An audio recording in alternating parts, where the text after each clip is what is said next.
the media houses play more local content, because what this does is it allows us to produce more work, and as we produce more work, we're able to hire more people, and we get better at it, which means we're able to export more. But just to start, we are very appreciative of the measures, but I'm sure we want to engage more and ask for a few other measures. Thank you. Thank you very much, Your Excellency. We want to request that you allow the chamber to organize the bottom. As the Kenya Kwanza program is bottom up, you can see the chamber is real. She's from Eldoret. The two gentlemen are from the Nairobi chapters of the chamber, and this can be replicated across the country. So what we want to humbly request you is to allow Kenya National Chamber of Commerce, in partnership with your programs in Kenya Kwanza, to organize the bottom of the pyramid and get the 4 million SMEs into activities such as this. Thank you.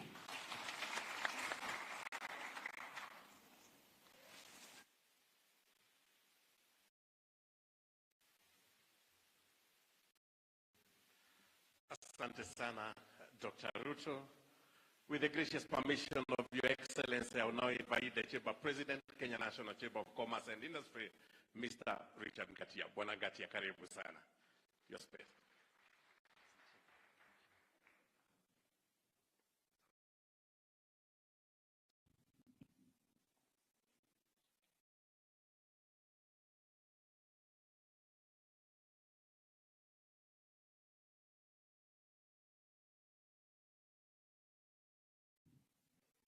Thank you very much.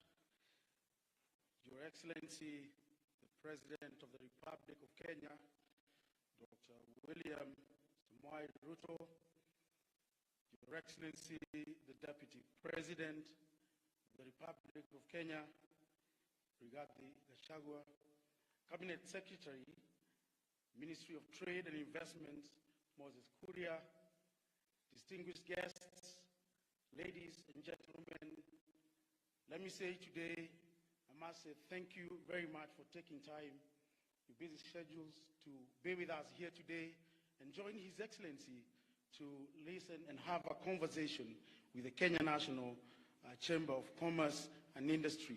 I would also want to acknowledge the PCA Church and thank you very much for accommodating us today. Governors are present.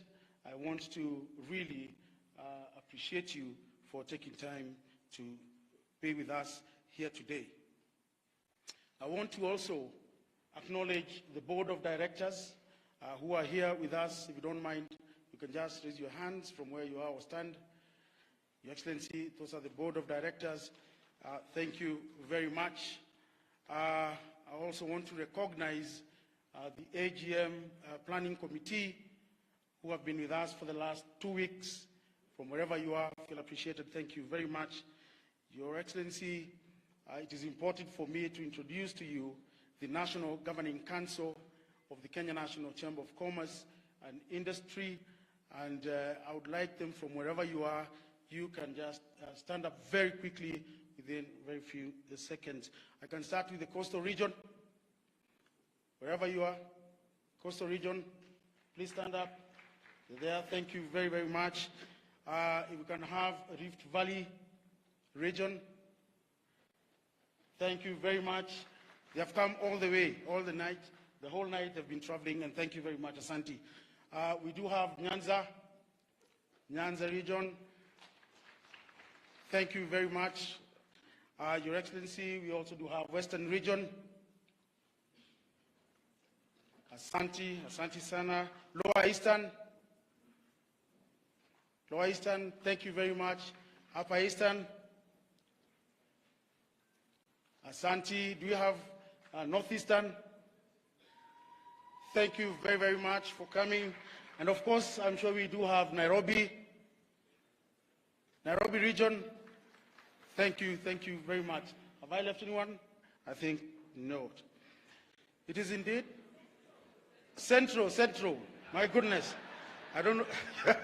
Your Excellency, I don't know where I'm going to go over the weekend. Thank you very much for coming. Asante sana. I also want to appreciate our sponsors and partners who are here. There's ABSA, Absa, you're here. Thank you very, very much. We do have detailed embassies with us, Your Excellency, who are really supporting us in our cause. Santeni sana. It is indeed a great honor to speak before you this morning. Your Excellency, it is noteworthy to say that aligning MSMEs with government policies, programs, and initiatives is the surest way to create seamlessness and mutually supportive engagement. With your permission, Your Excellency, allow me to submit to you that as KNCCI, we have already taken the lead on this.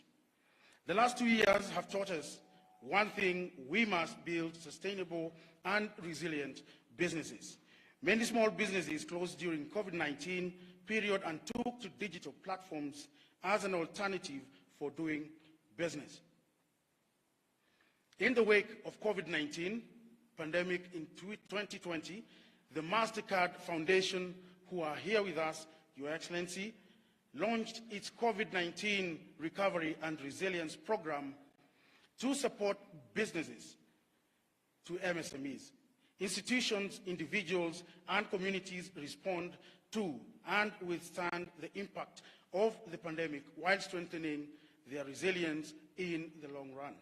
In Kenya, Your Excellency, the MasterCard Foundation partnered with KNCCI, among other organizations, to provide targeted support to informal micro-enterprises that were particularly hard hit by the pandemic.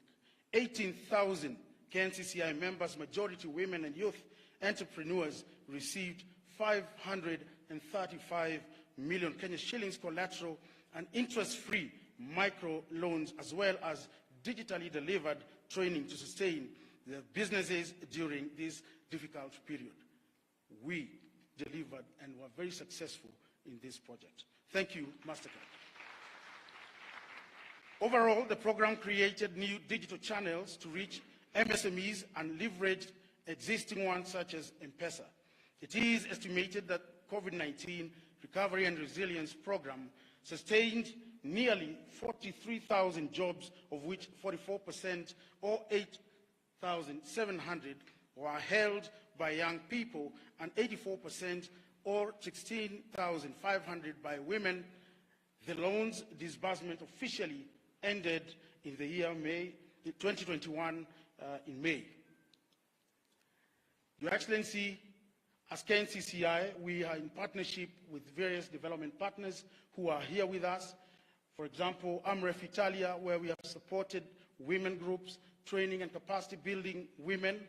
We have partnered with many other development partners and institutions, financial institutions, Equity Bank, where we were able to train over 32,000 hustlers, actually on financial literacy. And I want to thank Equity Bank for that. Absa Bank, currently we are engaging in actually sensitizing women and capacity building them on how to approach business and, of course, market access and finance, and how they can be able to be prepared on financial literacy. We believe technology can serve as a force for progress, and therefore, in support of your agenda on the digital superhighway and the creative economy, we propose to support the advancement of science, technology, engineering, art, and math, STEM. As education and educators play a key role in Kenya's success, we feel a STEM for all agenda shall prepare us better for the dynamic changing nature of work. To close the digital divide, pathways to fast-growing technology jobs should include non-traditional programs such as apprenticeships and high school programs that combine academic study with career-focused skills to prepare our workforce for the future of work. And Your Excellency, they have demonstrated, the youth, the hustlers have demonstrated how well they can be able to approach the emerging markets and challenges and opportunities that are available in this African continental free trade area. It is in this regard, in partnership with Trademark East Africa, we have built a digital platform for our members. Additionally, we have embarked on a partnership with Google Kenya to digitize and map 4 million MSMEs or hustlers across the country. A partnership, thank you very much, a partnership with International Chamber of Commerce and UNECA will see us establish a center of entrepreneurship, Your Excellency, which seeks to digitalize 750,000 MSMEs across the Great Lakes region over a period of 3 years in East and Central Africa as well, with Kenya as the hub. And thank you to International Chamber of Commerce and Industry. The social market economy concept promoted free market capitalism while allowing government involvement in creating social policies aims at maintaining the mechanisms of the free market while ensuring social equity by keeping a balance between a high rate of economic growth, low inflation, low levels of unemployment, good working conditions, social welfare and public services using state interventions as well. Your Excellency, we have a youthful population with high expectations of the current and future leadership, looking to their leaders to spearhead them to opportunities where they can earn a decent wage and enjoy a decent living. We will remain a committed, humble, and partner to ensure the Kenya Kwanza Hustler agenda resonates across all our county chambers and drives the economy to a nation forward.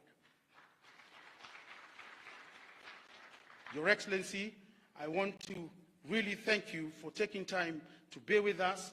I can attest to it that in the last 4 years, during my time, we have not sat with the government as the Kenya National Chamber of Commerce and Industry, and we really thank you for coming to listen to us and taking time to have a conversation with our members, potential members and potential partners, development partners as well.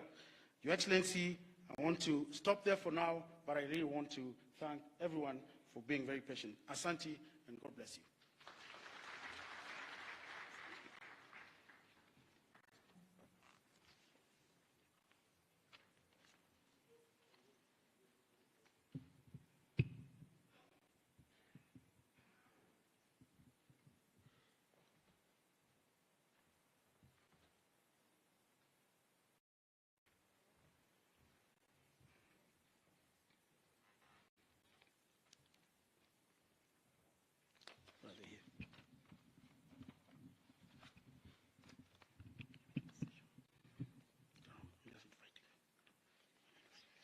Your Excellency, allow me to invite just a few speakers who we had prepared to share with you their achievements and also the partnership with us and how they will be able to reorganize and re-engineer themselves so that they can be able to partner with the Kenya Kwanza administration. I want to call upon Equity Bank, MD Gerald, if you're here.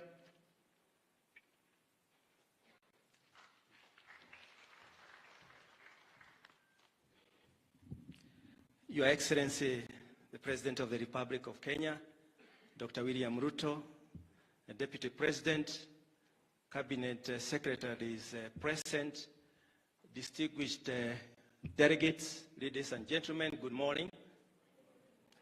The equity journey with the Kenya National Chamber of Commerce started back in 2019.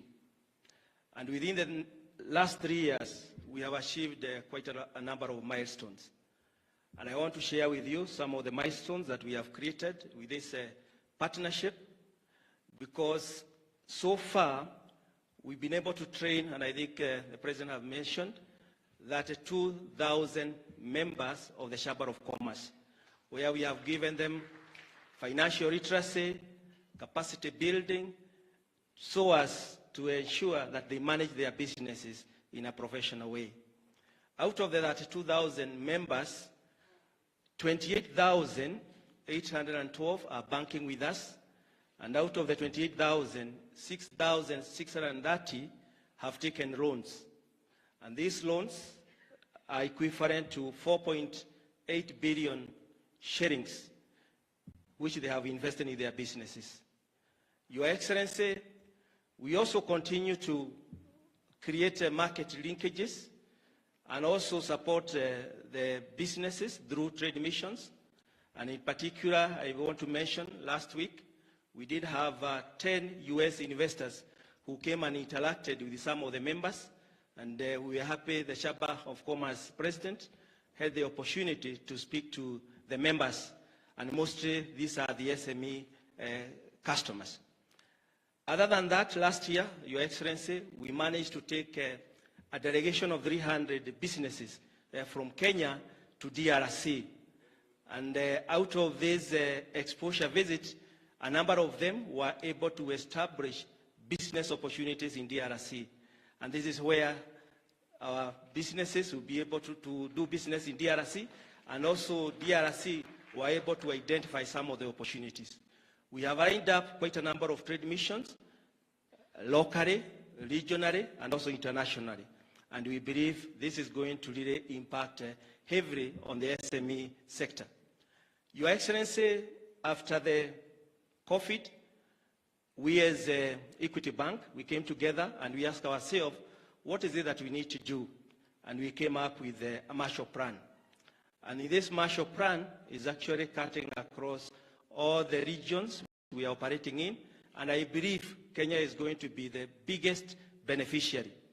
We have set aside $7 billion US, equivalent to almost 840 billion Kenya shillings, to support the businesses.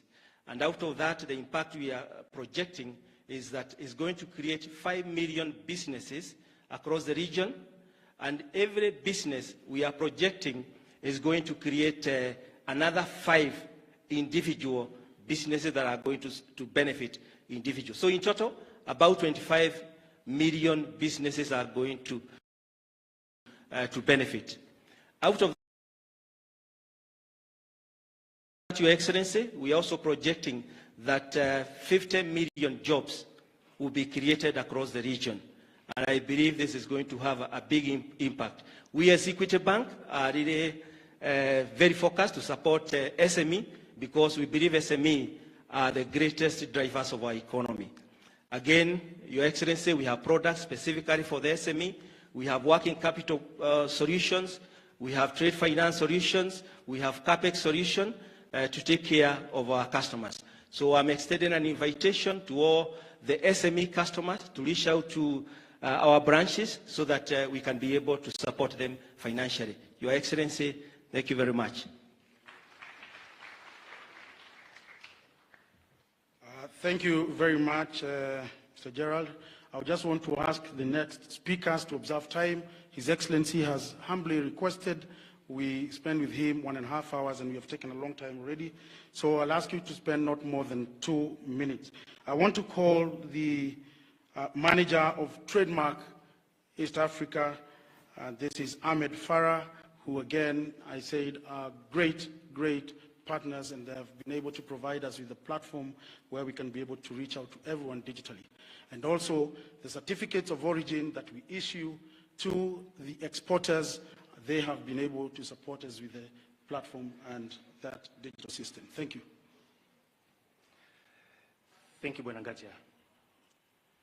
The chief guest is His Excellency Dr. William Ruto, President and Commander-in-Chief of the Defense Forces of the Republic of Kenya, the Deputy President Rigathi Gachagua, Honorable Cabinet Secretary, Trade, Investment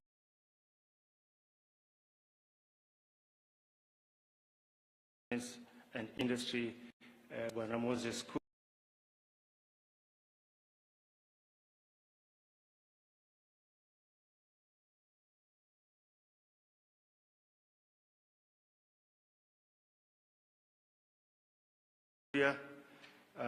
Honorable Permanent Secretaries present, leadership and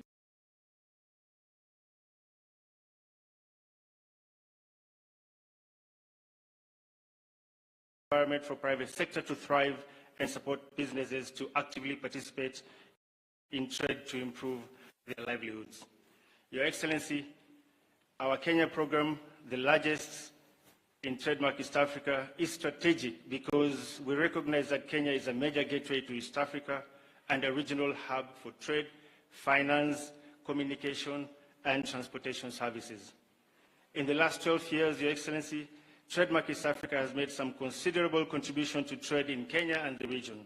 Allow me to enumerate some of those achievements, sir. We invested in the Kenya Ports Authority to increase the capacity and improve efficiency of operations at the Port of Mombasa. We also invested in construction of access roads to and from the Port of Mombasa,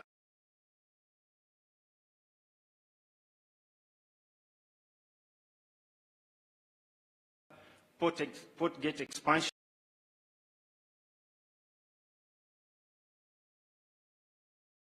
berth upgrades, and supply of mobile harbor cranes and eco hoppers.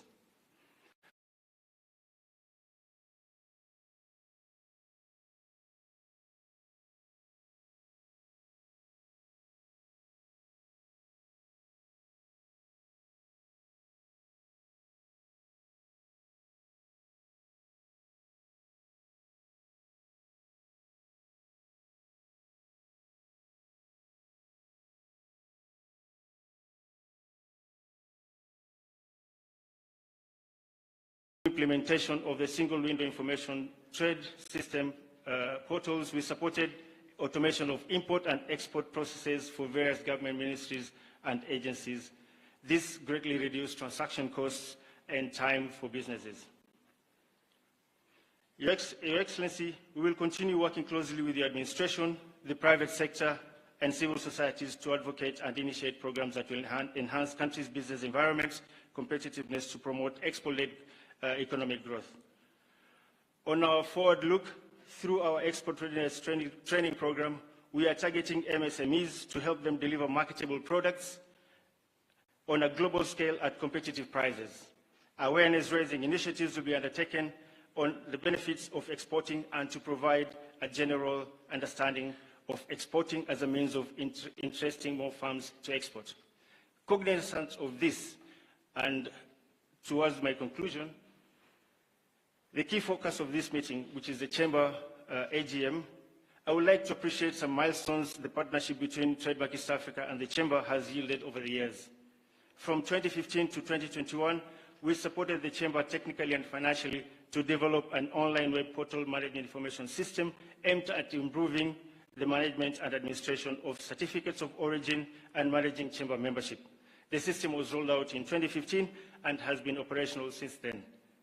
Also, Trademark East Africa and the Chamber embarked on a second phase of that aimed at enhancing system functionalities to further enhance efficiency in the operations of the Chamber by adopting more affordable, simplified, and accessible technologies through mobile enhancement. This phase placed emphasis on rolling out automated services to county chambers, thereby reaching out to more members and trading communities in Kenya. Your Excellency, this demonstrates Trademark's commitment to supporting activities that will power trade not only in Kenya but across the region. Allow me to take this opportunity to pledge our continued support to the Government of Kenya, East Africa Community Partner States, and the Africa Continental Free Trade Area to facilitate projects that will enhance trade, improve the business environment, and enhance business competitiveness in Kenya, the EAC, and Africa at large. Thank you very much. Thank you. I now would like to take the opportunity to invite Absa Bank Kenya CEO Yusuf Lemar. Thank you very much. Your Excellency, our President, Dr. William Samoei Ruto, Your Excellency, the Deputy President, Rigathi Gachagua, all protocols observed, ladies and gentlemen, good morning. I think I must start by congratulating Your Excellency. Yesterday was a moment of so much joy to all of us as a country, ourselves, in terms of business with South Africa. In one minute, in one summary, all the achievements that you did yesterday, removal of the visa to South Africa. Amazing. Well done. Removal of all those trade barriers. I can imagine yourself with the team last night at State House, moving with speed and executing and removing the trade barriers. That is amazing for me. So I start by saying thank you. This business community, there's nothing else we need apart from just creating that environment where business can be able to thrive. From ABSA, we have gone around the country recently to 10 counties. We've met so many people, the delegates that you've seen here. We've listened to the SMEs. We've seen what are the big challenges that you're facing, and we are responding. We are going to support you together with what the government is doing. We are coming to you to say we can be able to give you unsecured lending to the tune of 10 million shillings. We are coming to you and saying for the business to be able to thrive, LPO financing, invoice discounting to the tune of 50 million shillings. And we are coming to you, especially the ladies, knowing the challenges that you're having, creating a kitty of about 50 billion shillings to be able to support your business, making sure that we can be able to give you opportunities.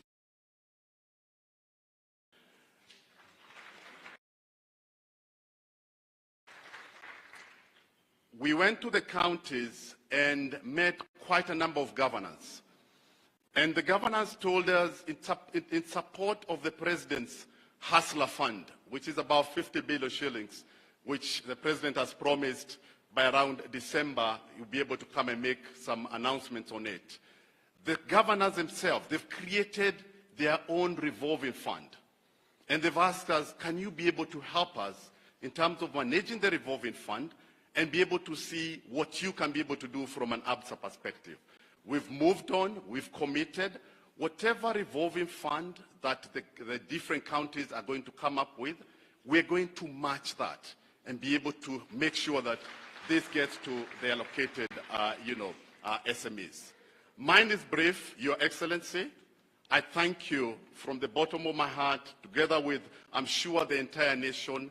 We always say, if you create a good environment for the business, the private sector is going to thrive, the public sector is going to thrive, the economy is definitely going to thrive as well. Thank you so much. Thank you very much. We also have a representative in refrigerated houses and aggregated centers to power, export, and manufacturing. If you're here, please make your way. Are you here? Please raise your hand so that I can see you. Okay, I'll straight away go to our main sponsor, who is Diamond Trust Bank Group CEO, Nasin Devji. Please come and share with us issues on financial.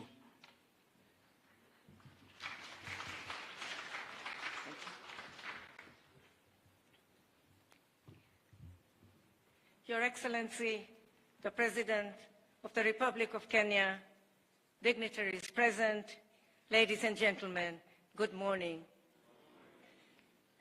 On behalf of the board, management, and staff of Diamond Trust Bank, I'm pleased to join you all here this morning, and I would like to thank the KNCCI for giving us this opportunity to be together. At DTB, we have a great appreciation of the business community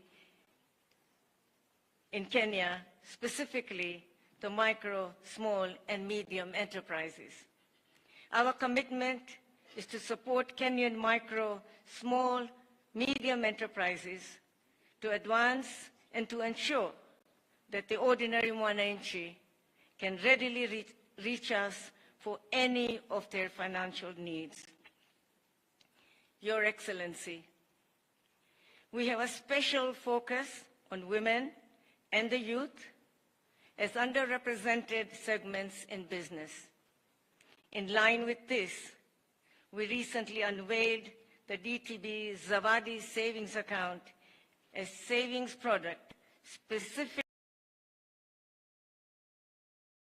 targeted towards women. The Rose Women's Foundation to roll out an income-generating and capacity-building program for women in Kenya's low-income settlements.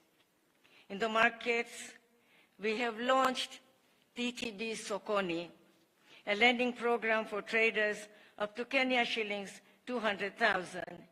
Each trader receives a free payment till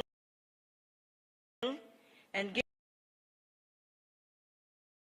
gains access to loans based on funds and record keeping. As we move further into the digital age, many of our youth-owned businesses prefer to interact completely digitally.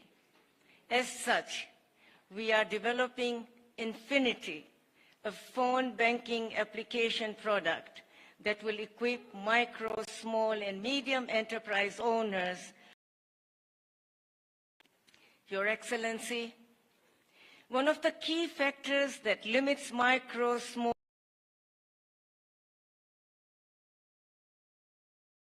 and medium enterprises growth literacy services. We have a financial literacy training program that builds the capacity across all areas of business. To ensure easy access to finance, we're expanding our physical presence and will add 40 branches to our network by the end of 2023. Ultimately, our expansion efforts are driven by our determination to be the bank that walks the journey with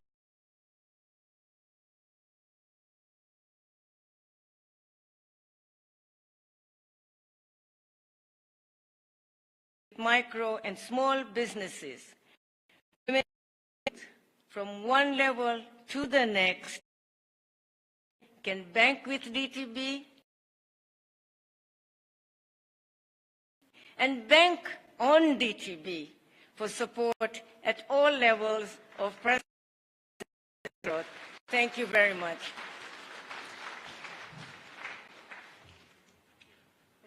Thank you very much, DTB. We have a representative on services. Mr. Omari, are you here? Mr. Omari? All right. Okay, we'll go now to the next session, which I will leave now to the protocol team. Thank you. I wish to most humbly request the Chamber President to present Patron certificate to His Excellency the President. May I most kindly invite Your Excellency to receive the Patron certificate from the Chamber President.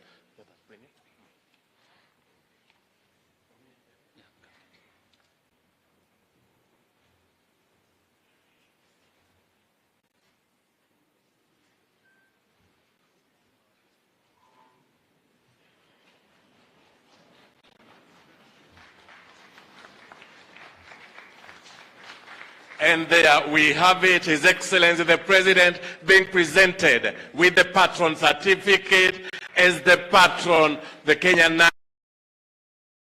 Your Excellency, Karibu, I invite Your Excellencies to take our seats. Thank you. Thank you, Your Excellency. Thank you.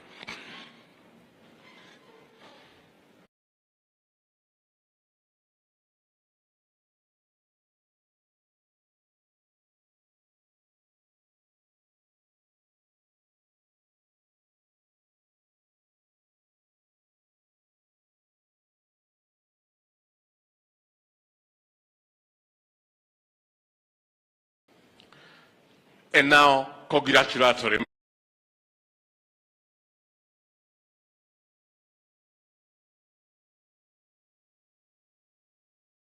Centers of entrepreneurship based in Nairobi, not only for the Kenyan business, but also for the East African businesses. We want to make sure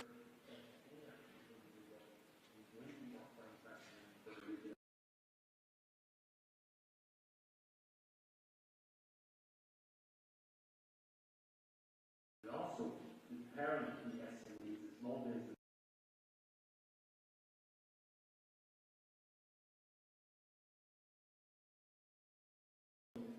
the best environment for business in the region, but also make sure that we will prepare the next generation of entrepreneurs, especially cross-border entrepreneurs, that will make full advantage of new policies and trade integration in the region. So I'm very happy to be here, and thank you so much for this opportunity, with many thanks to the leadership of the Kenyan National Chamber of Commerce and the industry, President Richard and Gaza, and also everyone who's able to deliver the ICC Center of Entrepreneurship in the region. Thank you so much.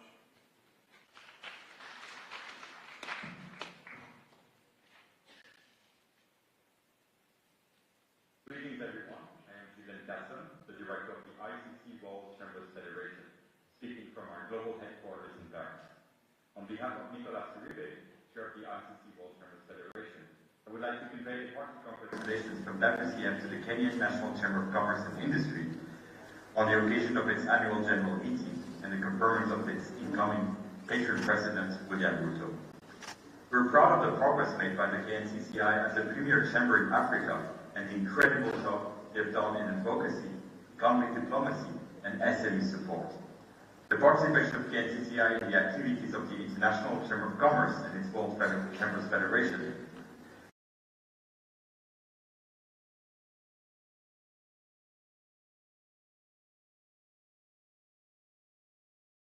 is going from France to France, and we're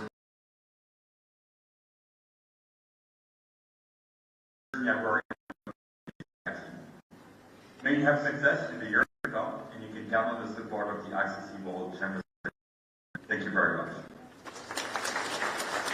Asante sana, congratulations again, Your Excellency. Tumpongeze kwa makofi, distinguished ladies and gentlemen. If you allow me, Your Excellency, I will invite Terian Chebet for a very quick interactive session. Maria Terian, kindly.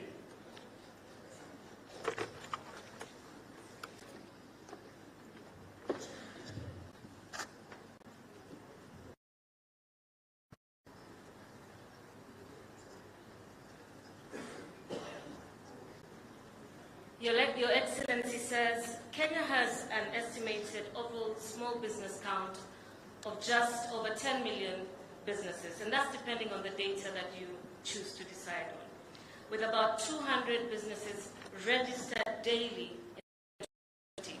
And as you will recall, that was when the height of COVID was. That says a lot about our collective entrepreneurial spirit as a people, our people's passion for business, and the opportunities they see in the business environment. The hustlers here, Your Excellency, are all looking forward to the 50 billion shilling Hustler Fund, which you have mentioned will kick off on the 1st of December. And we know that you are a man of your word. From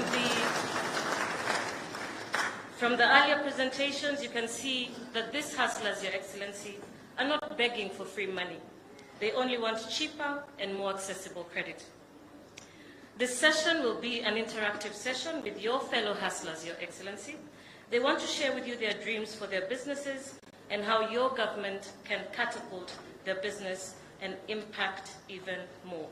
I'd like to welcome up on stage the President for Chamber, Mr. Richard Ngatia, to help coordinate this particular session. And our hustlers today joining us on stage, Mr. Elmik Dad Hassan, who is an agricultural value chain exporter. We have Engineer Charles Kalomba. Please quickly make your way up on stage, who is representing the Juakali sector, and Ms. Esther Mwendwa, who is a hustler manufacturer. And of course, Your Excellency, you are also an entrepreneur. We've had your stories about starting your business many years ago. We would love you to join us up on stage, Your Excellency, President Ruto.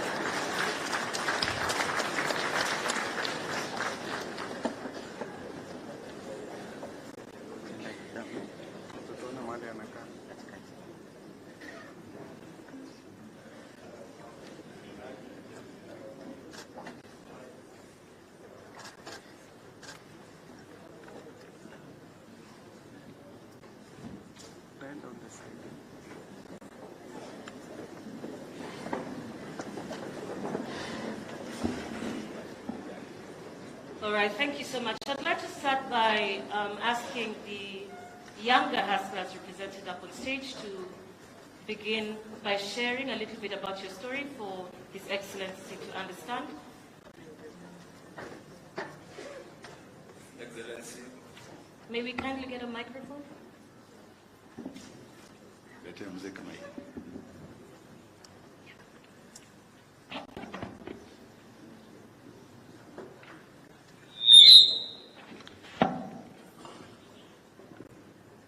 Yes.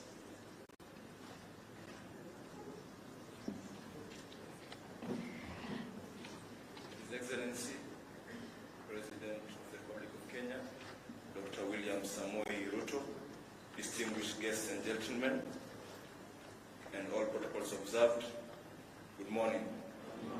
My name is Al-Mikdad Hassan Nandwa. I run Fawaki Import and Export Limited. I'm just a 23-year-old agripreneur,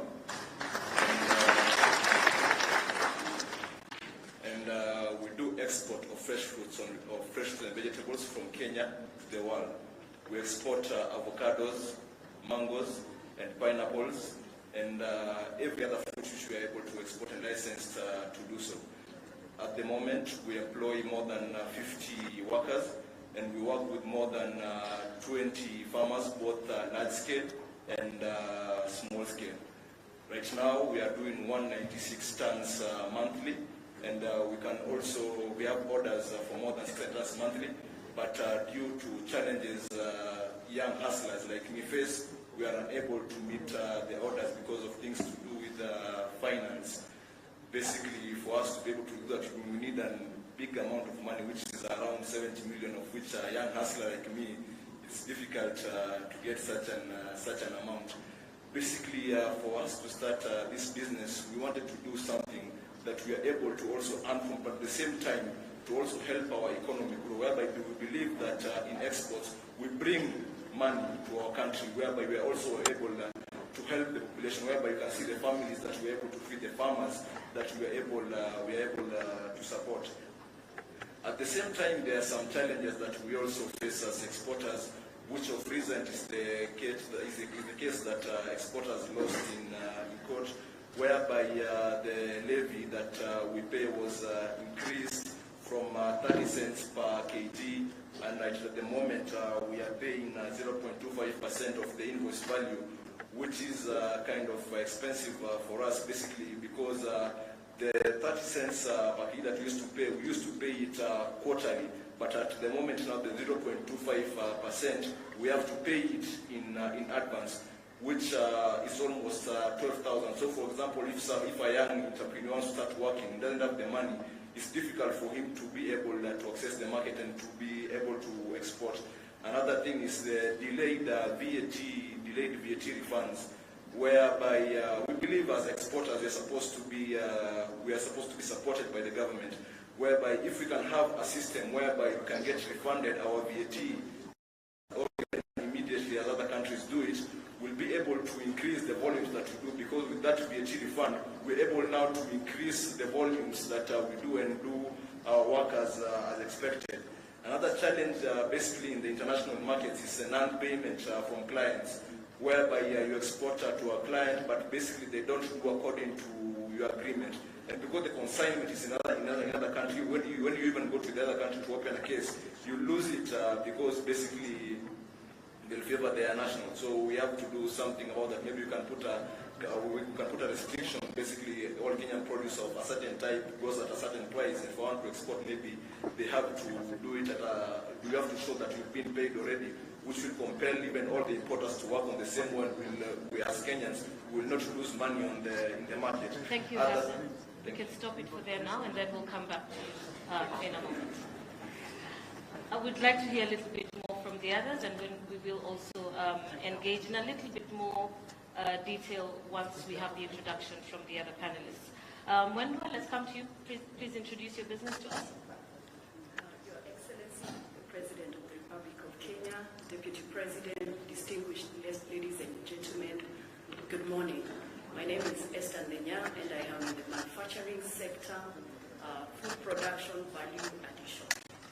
I work for a company called And mine is a story of a hobby turned into a business venture out of adversity. From the fashion industry, wearing high heels, to the manufacturing sector, wearing gumboots now. I lost a business that I built for 15 years during the COVID pandemic, and that's how I found myself in the manufacturing sector. Thank you. Thank you so much, Monica. Kenya, Excellency David President, all protocols observed. My name is Engineer Charles Kalomba. Your Excellency, I'm here to talk about the story of Juakali, which is you've been really a supporter of Juakali for a very good time. Your Excellency, the Juakali sector was established in this country way back in 1986. Your Excellency, this is the only sector that really have been named in the Bible, the book of Exodus. That one I know you are a staunch Christian, and you've read the Bible severally. So if you read Exodus 31 from verse 1 to 10, you'll see that this is a sector that God gave skills, and He gave the spirit, and He gave the knowledge, and He gave the understanding. So when the Bible says in Hosea chapter 6, 4, verse 6, that people perish because they lack knowledge, there's only one sector that doesn't perish. Because they have the knowledge. And where is this knowledge coming from? That everybody in this country who has been to school, Your Excellency, I don't know whether you did it. You went to school with a box, and it's a Juakali box. It's a metal box. And this metal box has remained for my children and for my grandchildren. And it is only coming from Juakali, Your Excellency. So this is a sector that has survived in this economy for a very long time. And when the President Moi discovered this sector, when we took him to India, he saw what's happening in India, Your Excellency. We came and we are running so many things in this country with Juakali. Your Excellency, we have some challenges that we're facing in the Juakali sector. And of course, when you came to Bomas of Kenya, Your Excellency, in 2014, we were honored by you to come to be the chief guest, because we are going to be very ashamed, because a conference that we initiated to bring all the governors together, and one of the things that we are doing, this sector cuts across the entire economy. So when you look up at agriculture, look at energy, look at everywhere, like building, we have a lot of things that we are doing, Your Excellency. Today, we had requested that we shall play one of the images where we have done a hustler tractor. We have produced a hustler tractor, which is a cannibalized car. It's just a car that has been cannibalized into a tractor to release oxen from the farm to go and do other assignments. Because it is only in Africa where commercialization of agriculture is through an oxen. So this tractor that we shall present to you as an image, you will see it is a tractor that will do 10 functions. And we are happy, Your Excellency, we are talking about how do we run away from fossil fuel. This tractor will be a solution to that, because it's going to use biofuel, which the farmer can farm for energy in the tractor. So I think for us, because she's a present time, I can speak and speak and speak. I know you know that, but we need to limit time because of your busy schedule. So I think if the tractor will be ready, you will see it. And then, of course, from what you have a lot of scrap vehicles in this country. You have millions of scraps. And if this is going to be your donation as a father of this sector, you will say, take these vehicles, give me tractors, and the counties can enjoy tractors, and they can produce more. And of course, the many functions that this tractor will do, we shall produce. At the end of the day, Your Excellency, shall be presenting to you a few other projects, which are presidential projects that are incomplete. And yet, there is a very huge demand for some commodities from this country to international market because of those projects. Thank you very much. Thank you so much. Hello, President Gatsi. All right, thank you very much. I think now we just go straight to the panel session. Your Excellency, I want to start with you. During the COP27, Your Excellency, you spoke on a carbon market system that directly benefits communities. And the question then would be, how shall your government integrate the MSMEs in the climate resilience plan? Thank you. Thank you very much, Ngatia. And it is a huge privilege for me to be in this panel, and more importantly, to be in this session with the Chamber. I want to say a couple of things by way of introduction.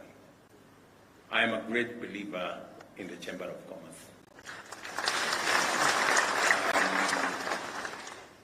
When a few years ago I came across Patron.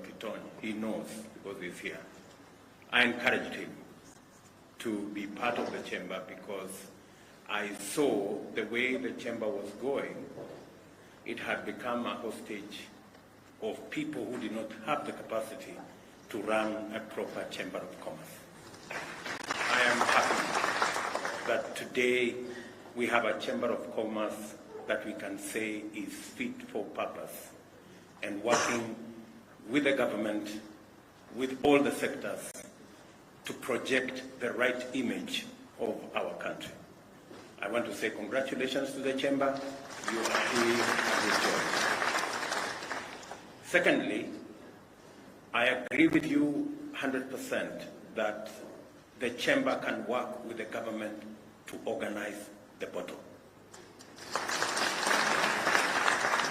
And what I have seen this morning is actually a testimony and a confirmation that indeed, with the chamber, we can leverage on your network to be able to organize the bottom of the pyramid, to get the many innovators, the many creators, the many entrepreneurs, the majority of the 4 million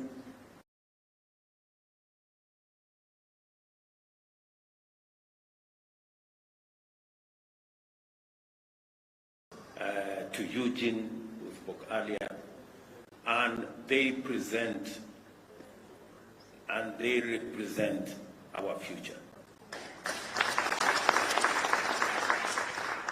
The one asset that we have in Kenya, a very rare asset, is our human capital. We may not have gold, we may not have silver and all the other things, but we have the people of Kenya, and that is the asset that we have. And that is the asset that is going to turn around our nation. And I am happy that we are working together to sharpen, to model, and to shape the human capital that we have through training, through education. And I am very confident that going into the future, from all our learning institutions, training institutions, we should be able to build the human capital that is going to make the difference in our country. That is already it is making.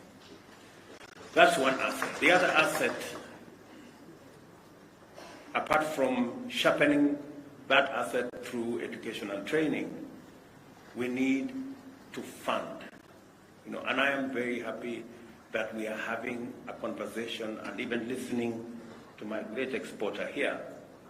The constraint that has been around our human capital and especially our micro and medium enterprises has been the concept of financing, affordable financing.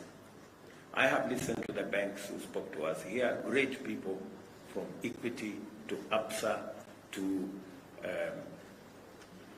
DDB here.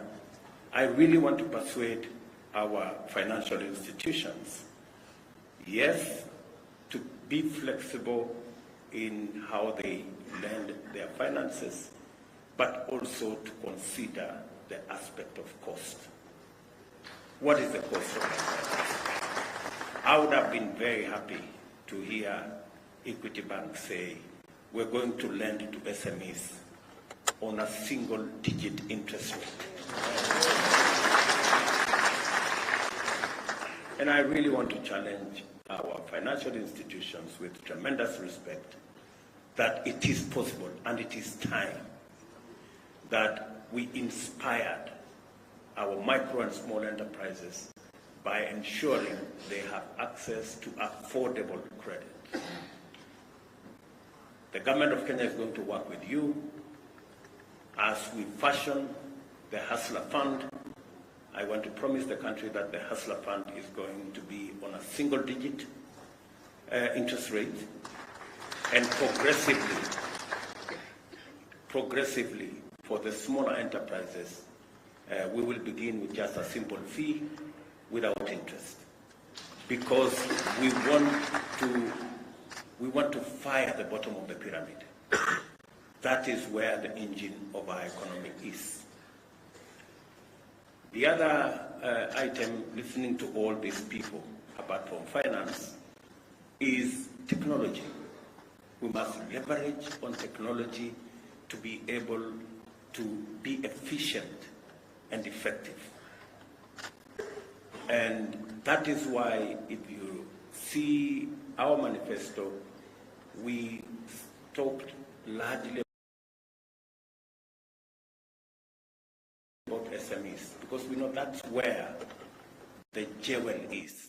And secondly, we talked about affordable finance. And thirdly, we talked about a superhighway, because technology, listening to Magdalene, I am very confident that employment is going to be ready and available if we can ensure that we spread technology, we have financing, and that is why we talked about the superhighway. The superhighway is supposed to do two things: to make sure that the country is connected, and I'm happy again to announce here that the real last mile in technology is the gadget. And already we are working with our telcos, our telecommunication sector, so that we can have a smartphone that is going to be less than 5,000 shillings. A smartphone that can do everything that you want. A smartphone that can make sure, today the cheapest smartphone is 10,000, maybe 15,000. We want to see whether we can get it to $30 or $40. And I want to promise the country that in the next 8 to 12 months, we will have the cheapest smartphone in Africa, manufactured in Kenya. And finally, the concept of the superhighway is to also make it cost-effective to trade on and to work on the digital space.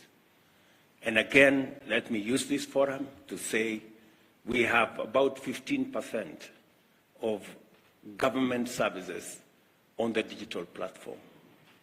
If you look at our manifesto, we said we are going to move 80% of all government services on the digital platform.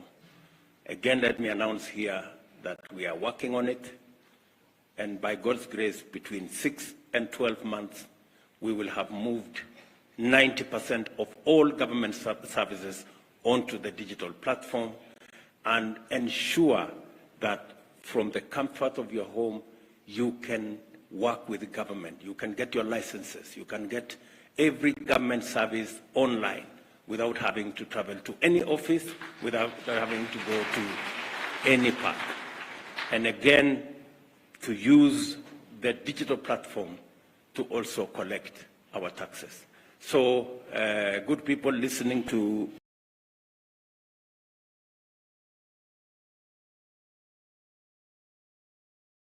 each and every one of you here, the government of Kenya stands ready, and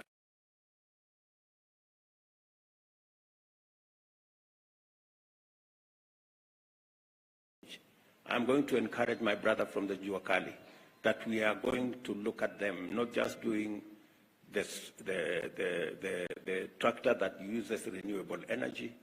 We also want to see whether we can move all our border guys onto clean energy platform. There is absolutely no reason why we should not begin to walk the journey to e-mobility.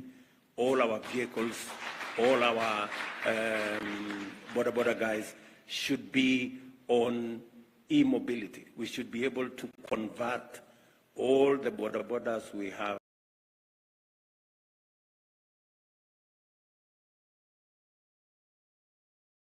so that they are electric and they can use renewable energy, solar, they can use wind energy to be able to charge.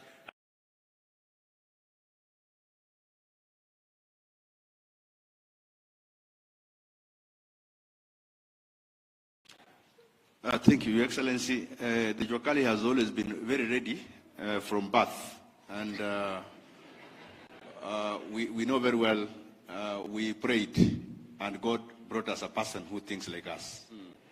And in energy, we have some projects, very simple projects that we have done across the country. And we have piloted in 5 counties. And these are called community power centers, where energy, wind, biogas, generation, cogeneration is working together with solar and biofuel, with battery banks for productive use in those centers, with a digital village where the youth can go and join the rest of the world to do certain things. And we've done it in Nandi, in Himaki, in Kapchurwai. We've done it in Bomet, in Kitoben. We have done it in Siaya, in a place called Uhuru. We have done it in Changara, in Busia. And the last one we've done in Ngando, in Kirinyaga. And they are models. But the problem has been, as we do them as models, because there are several other things that we can talk about models that you have done, the lack of political goodwill. Because it's a country that we have come up with a benchmark of finish politics, start politics immediately. But development delays. So I think for us, because of the huge knowledge that we have acquired from God himself, we are supporting some institutions. But the challenge we are having is that, like, for example, when the sector pushed for ban of importation of furniture for public office, we came up with a project on bamboo. So I think we shall be talking about how we can make furniture locally using bamboo because of conversion. And I think on energy, we're doing a lot of briquetting from waste. We're doing a lot of biogas generation. Like, for example, if you go to Naivasha, you'll find, Your Excellency, there is a team that was having 100 tons of waste of baby corn and cabbage as waste. Today, they are producing biogas, and you can package the biogas to use on automotive. So as we talk about the issues of clean energy and all these things, we need to go that route. And Juakali is leading the way. One of the challenges we are having and we want to unlock is institutional synergy. Because there are so many institutions in Kenya, especially the agencies of the government, that listen, they get agitated, they don't want even to involve the Juakali into their system. So you find even their boards, they lack representation of Juakali. Then the common manufacturing facility, which we have been pursuing the chamber to support us, where quality is supposed to be a measure for a Juakali product. When you talk about a wheelbarrow, the whole of East Africa is buying wheelbarrows from Kenya. The whole of all the jikos, and I'm told if you have a kitchen without a Juakali jiko, it's not a complete kitchen. Yes, so all the jikos are made in Kenya. But the quality and the finish. Your Excellency, I know you'll be with us in Kampala, and Excellency, the Deputy President may be with us in Kampala again. We are having a regional exhibition, and Juakali in Kenya is leading the whole region. And the chairman of Musea is here, Mureu, and he's the chairman of Musea, who is supposed to be leading the process in Kampala. So I think we are leading the region, and we want the region to really benefit from us. So thank you very much, Kenyan. Perhaps a final question, Your Excellency. Yesterday you talked very passionately about Kenyans accessing the South African market. Your Minister for Trade talked about the fact that it is smaller businesses that are doing the majority of exports, meaning that, which explains why we are only exporting products worth about $38 million, yet they are exporting, they're sending products here worth $650 million. What word do you have for the business people that are here today, both from the small business sector and the medium sector? Let me first speak to the issue raised by Juakali. You talked about political goodwill. So, me sitting here, I am a bundle of political goodwill.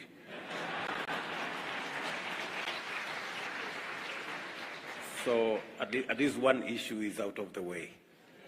The second issue is the common user facility, which you have talked about. And you are so right. when we are doing the housing, for example, we said we are going to connect our Juakali sector to our Tibet institutions, because in Tibet we have a lot of equipment. We spend almost 25-30 billion shillings to equip our Tibets. And we are now saying there must be a working formula between the Juakali and our Tibets so that the Juakali can leverage on the huge resources and equipment that we have in our Juakali to professionalize their work. But if you look at our manifesto, we have said that we are going to work with the Juakali, link them up to our Tibet institutions, and create a common user facility where we have the most modern of equipment to be shared by different people in the Juakali sector so that we can elevate the quality and the specifications of the products that they produce. So you are spot on, and I want to confirm to you that is a plan we intend to implement. And it's going to cover the textile sector, the leather sector, the wood sector, the metal sector. All those sectors will be covered in our common user facility that we are going to equip, either in every county to begin with, then we will move to the sub-county, and then we will move to the Juakali sheds, which can be shared by different Juakali players, because it's expensive for one person to buy. But once we put a common user facility under the management of the Juakali, they can share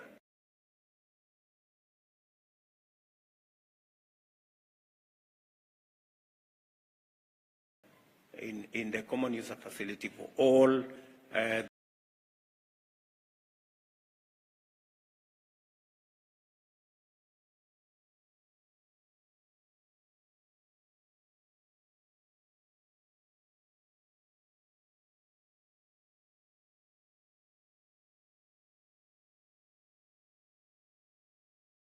travel. We also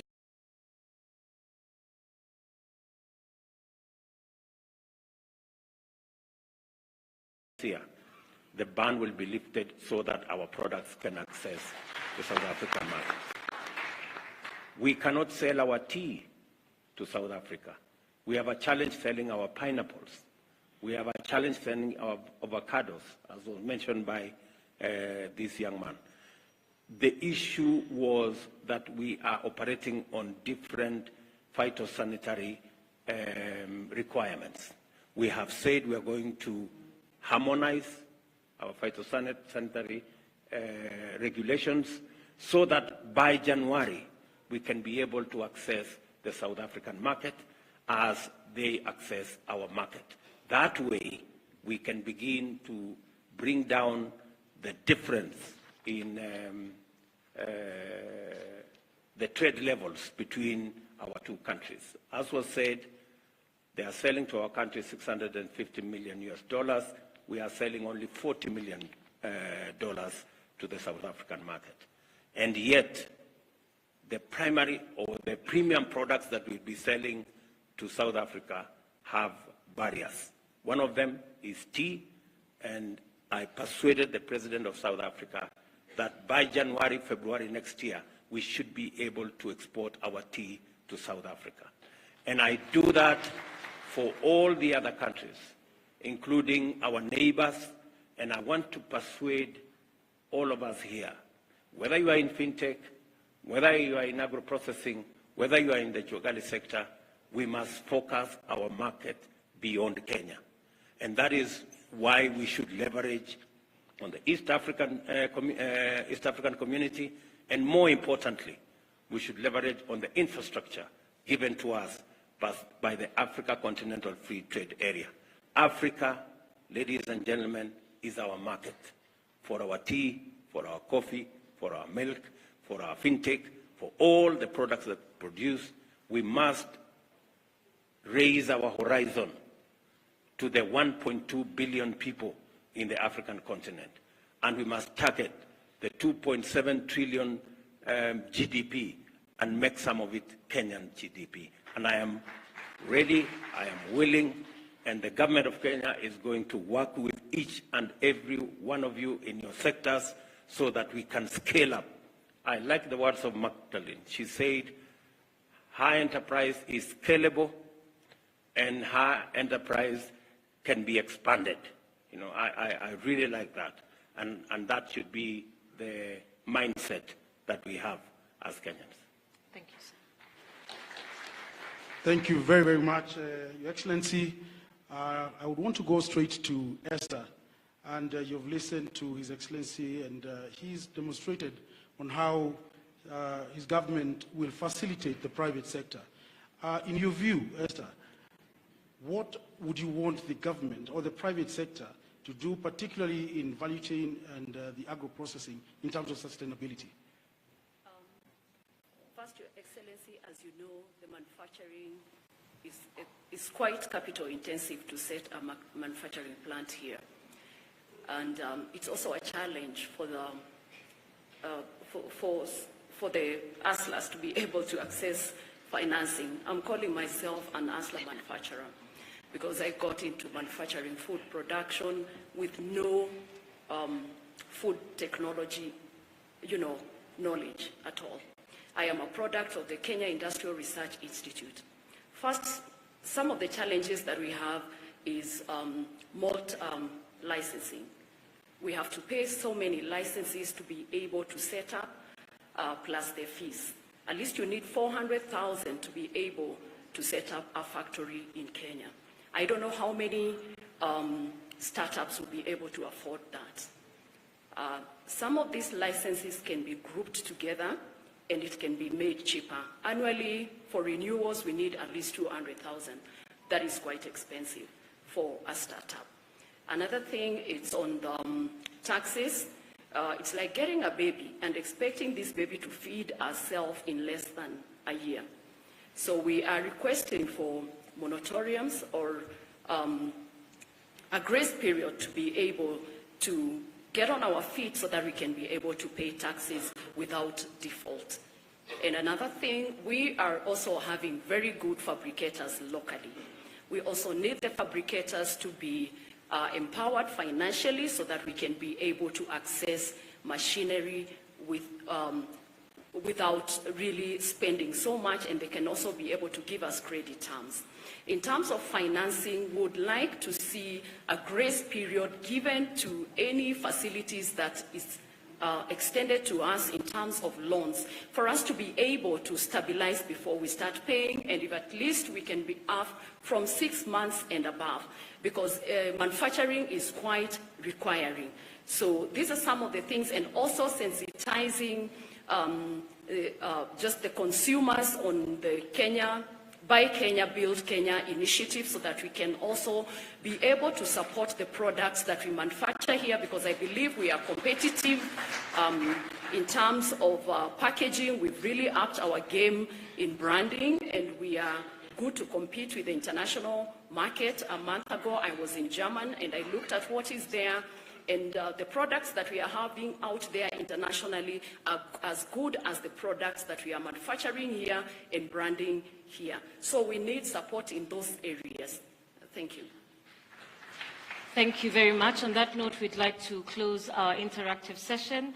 Our hustlers, thank you so much for sharing your challenges as well as your successes. Yes, Your Excellency. Esther deserves a response. Yes. Because she has spoken to the heart of value addition and agro-processing and manufacturing. Yes. And it is a big component of how we are going to move our products up the value chain. We cannot continue to sell unprocessed, semi-processed, or poorly processed goods in our market. We must up our game, and we must support people like Esther who venture into adding value to our products for local consumption and even for export. This is a subject we have discussed extensively, and that is the reason why I hired Moses Kuria. Moses Kuria, can you respond to Esther? Come here. Just come to the podium there. Because Esther wants to know how we are going to support them. What is your KCD going to do? What is, how are we? Thank you, Your Excellency. Esther, I hope you know the level of unemployment that there is in Kenya.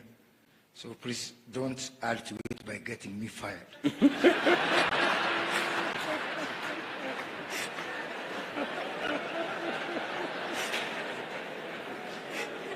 But because I don't want to get fired, Esther, I want to tell you that first, using our Kenya Industrial Research Development Institute, we are now running up to 50 to 100 clients, SME clients whom we are incubating there. From our Kenya Industrial Estate, we have another 50. We are now going to roll out these incubations to every county. And that is the basis. That is the basis of our common user facilities. I have received already a lot of requests, and people are offering land. And I want to thank governors, Your Excellency. Governor of Elgeyo Marakwet has offered me land. Governor of Laikipia has offered me land. Governor of Nyeri, actually, where on Saturday I was giving out relief food in Kenyan, we have agreed on 150 acres of land available from national government, where we'll put up our first pilot common user facility. So I want to tell Esther and all our SME manufacturers, at least you'll have a home. And let me also reiterate, Your Excellency, we don't have a problem of money at all. I've had a discussion with banks. I've had a discussion with the World Bank and other development partners. The problem is what you have alluded to and what President Gatti has alluded to, that the bottom is not organized. We've left our SMEs out there like mushrooms in the world. And what I'm going to do is to work with Esther and all the SME manufacturers, SME exporters, put them together and make them ready to receive money. Because money is one thing, and having an organized architecture that can be able to receive money is another thing. So, Esther, I hope I've convinced you, so you convince my boss.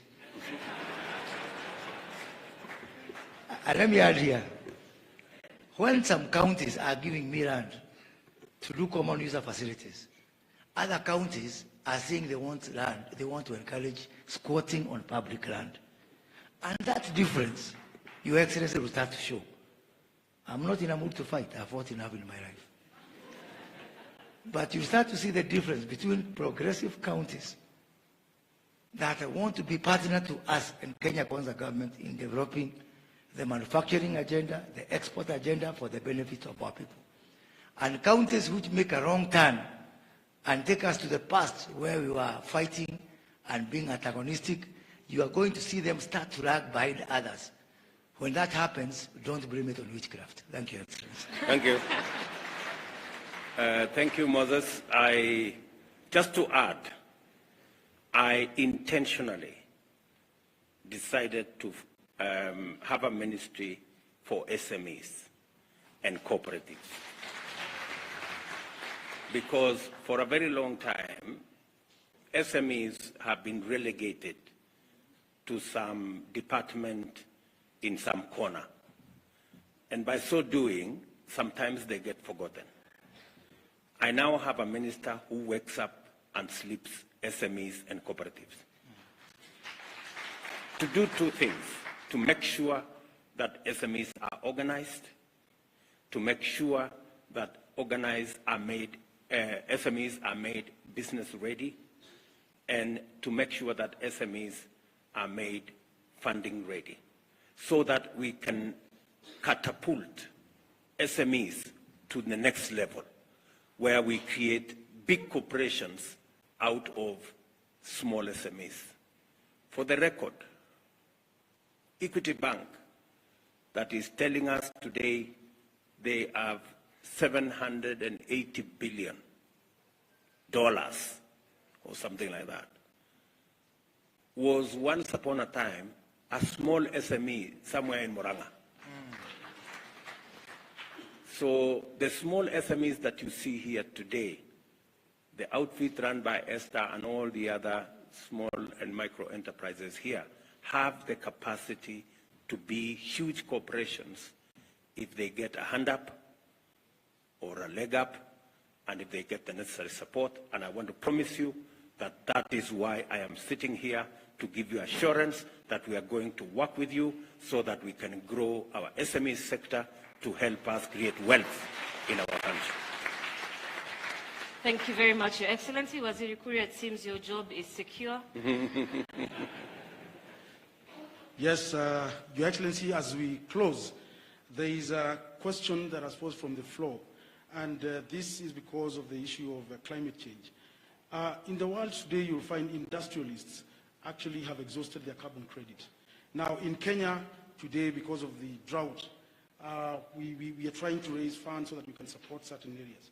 What is it that we can be able to do to utilize the open space that we have in this country so that we can be able to leverage on carbon credit? Precisely, that's why I attended a session in COP27, where we were discussing about how to grow, how to expand, and how to make carbon credit markets much more accessible, simpler, and carbon credit funding, not to fund intermediaries, but to find the actual people who do the real work on the ground. You may want to know that at the moment, 80% of all carbon credit financing end up with intermediaries, auditors, assessors, and the rest of them. The people who bear the brunt and who do the hard work of making sure that our environment is safe get the short end of the stick all the time. So in this particular arrangement, and that is why we were having this session, shortly, we are going to have a law that will govern matters to do with carbon credit, so that to make sure that it is transparent and it is accessible to the people who actually should benefit from that carbon credit regime. So the Ministry of Agriculture and all the other ministries that are related, including forestry, we're going to put it together so that we can deal with the challenge of climate change and unlock financing that can help us mitigate and provide for adaptation mechanisms for the climate change effects that we are suffering as a nation. Thank you very much, Your Excellency, panelists, ladies and gentlemen. I think we get to a close that session, but we as the Kenya National Chamber of Commerce and Industry, we want to commit to you and to your government, Your Excellency, that we shall reorganize and we shall reorganize ourselves so that we can be able to partner with the Kenya Kwanza administration. Thank you very much. Terian.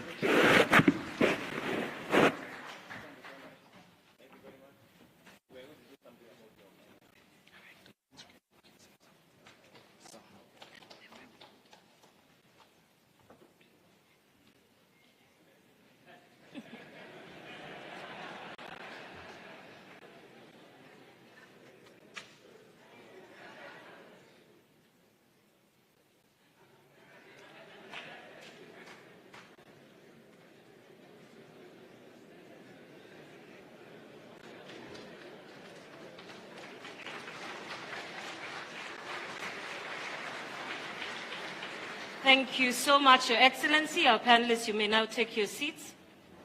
And I'll hand over to Mr. Wanjohi. Thank you very much. We may be seated.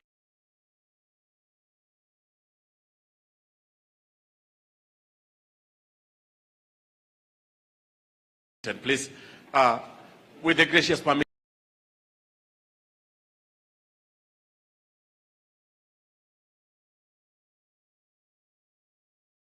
President, Chamber President, distinguished ladies and gentlemen. Allow me first to say that this is a proud moment for the Kenya National Chamber of Commerce and Industry. Mr. President, in 2007, during our AGM in Kakamega, which was scattered by the police at 11 a.m., if you came to the field after the event, there were sticks and stones. However, those sticks and stones did not break our bones, and I'm glad that we lived to see this day today, when we have an AGM that brings together the real practitioners of the private sector. Mr. President, thank you. You walked this journey with us. Not once, when you were Deputy President, not once did we come to you to help the business community and you refused. You helped us when we were putting in our bid for the World Chamber Congress. I brought business people to you many times. And thank you, Mr. President, for keeping the faith.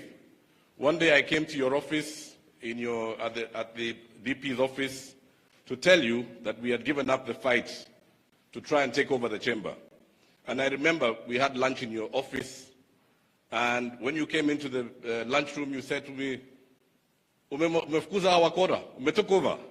And I told you I was actually coming to resign, but I couldn't tell you because you told me, go back and finish the job.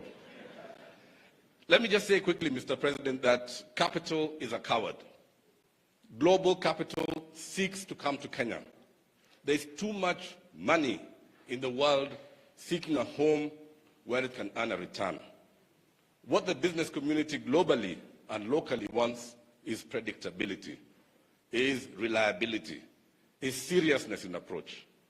And I think in the last 1 month since you took over, the business community has had more time with leadership than in the last 10 years.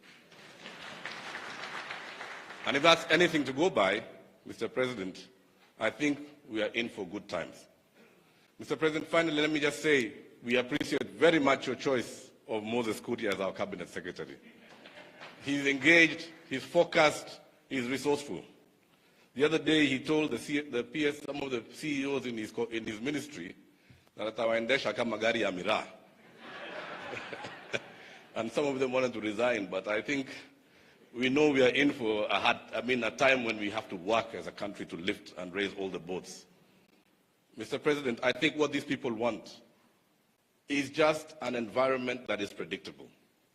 What these people want, and Mr. President, the KRA has been trying to dig too deep into our pockets.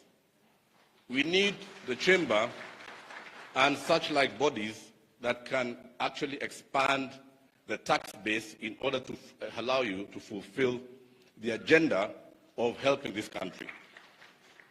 Mr. President, you promised us 10 IPOs at the NSC. So I'll conclude by encouraging all of you SMEs, open CDS accounts. Do not miss the IPOs. And finally, I commit to you, Mr. President, that we, the business leaders of this country, we will work single-handedly to make your agenda a success. Thank you very much, sir. Waziri Kaidley, thank you.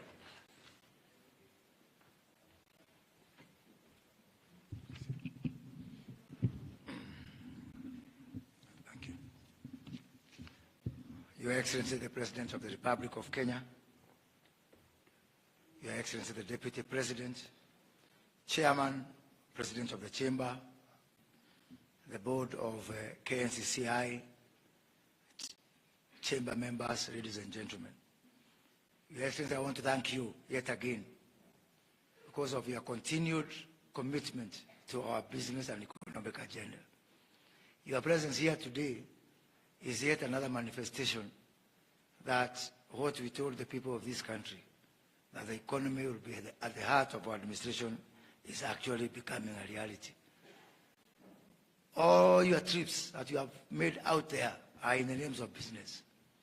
Even when you went to COP27 for the environment, I hear you are more interested about carbon trading than about the environment, because the economy is really at the heart of your administration.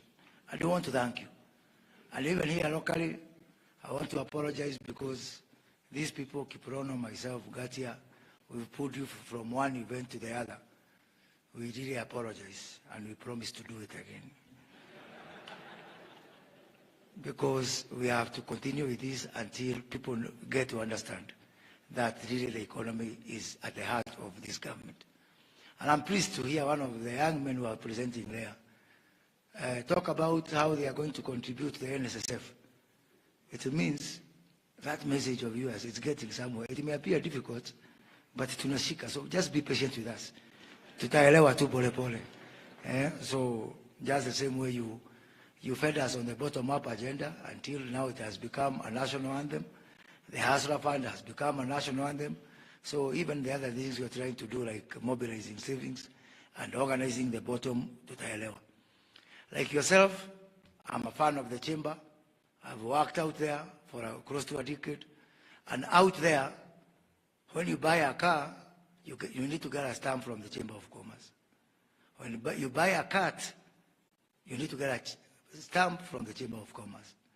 When I got my children, before I get them from the maternity, I need a stamp from the Chamber of Commerce. And I would want to see a situation whereby our chamber, because chambers are recognized all over the world, and having our chamber recognized, and I'm going to work with the chamber here, with your permission, to actually see whether we can be able to entrench the chamber in some form of legislation, so that it's anchored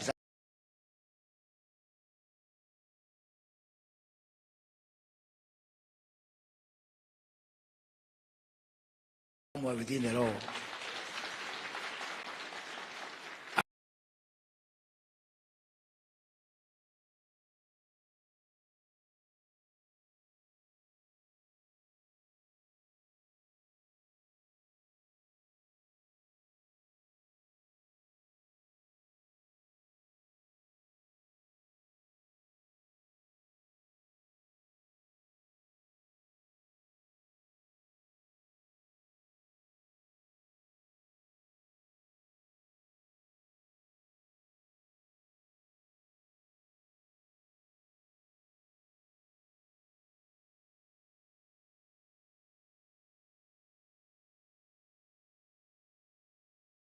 So we thank you, and I want to tell you that within the chamber, kama uko hapa hujapotea, there was only one small problem, because the mandate which we wrote for them did not include doing politics, and hapo katikati walipotelea wakaanza kufanya siasa. Lakini wameniambia two things, that hata hii uchaguzi imeisha, some of them was not supporting us. But they have told me two things. One, they have told me that they are glad that their side that they were supporting did not win. And two, they have promised me that going forward, they will leave politics to politicians and work to build the chamber so that we can be able to work together. And I want to promise them that even us, as Kenya Kwanza government, we are not going to ask of you to do politics on our behalf. All we are going to ask of you is please manage business, help the SMEs, help to grow our export, help to grow our manufacturing. Our politics we can do for ourselves.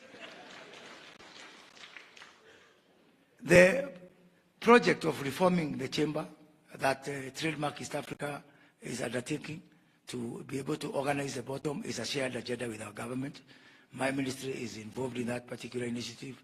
I want to thank Trademark East Africa who are here, Ahmed Farah, we've had many meetings, Mr. Ngatia, and I want to say that that project has got the full support of the government of Kenya to reform, to register every SME, because we keep on arguing. The other day, we had having a meeting with yourself, Your Excellency, with KRA, and one, Dr. Devendi, said we have got 4 million SMEs, but the enterprises registered for VAT are close to 300,000. And I want to see a situation whereby, after we are done with this project of digitization of the chamber, we actually donate that list and become an agent, a partner of KRA, because we are going to do everything possible to improve the business environment. We are going to go to every length to support manufacturing, create common user facilities, merge our licensing regime, but also we want the chamber to be our partner in matters of tax collection. And it's not tax collection by force. We want to move to a regime of voluntary tax collection. And they have told me that they have no problem paying taxes. The only problem is that we let the taxes pile up. mpaka siku ya kulipa inakuwa sasa story ingine. So under that program, we are also going to work on a situation whereby every day KRA will be going home with their money and leaving the businessman with his money. So hakuna mtu anakibiza mwingine. Yeah. So because when the tax is paid installment every day, what we are calling the tax at source, and do it on a voluntary basis, then we are going to meet each other and be friends. Your Excellency, we are successfully piloted that in the betting industry. For the last 2 weeks, every day, the company that is in that pilot scheme, every day they are going home happy because KRA has been collecting its taxes daily basis, real time, and they have been doing their business. And the betting industry is telling me that they are happy now because they are sure hakuna mtu atawakimbiza. So we want to extend that and work with these members of the chamber so that we can be able to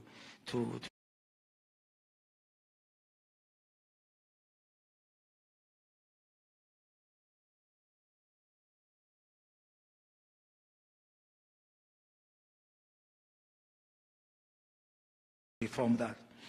Export-led growth is another of our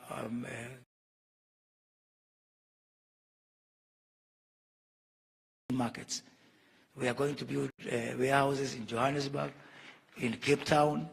Just this morning, I had a wonderful meeting with our ambassador in DRC who is here. So we are building 3 warehouses, one in Kinshasa, one in Goma, and one in Lubumbashi. What that means, even if you don't know any customer in DRC, just come to our warehouses, place your goods there, using e-commerce and other techniques. We are going to sell on your behalf and just remit money to you. You don't need to know anyone. And we are, in our first phase, we are going to also to Dubai and also to the UAE.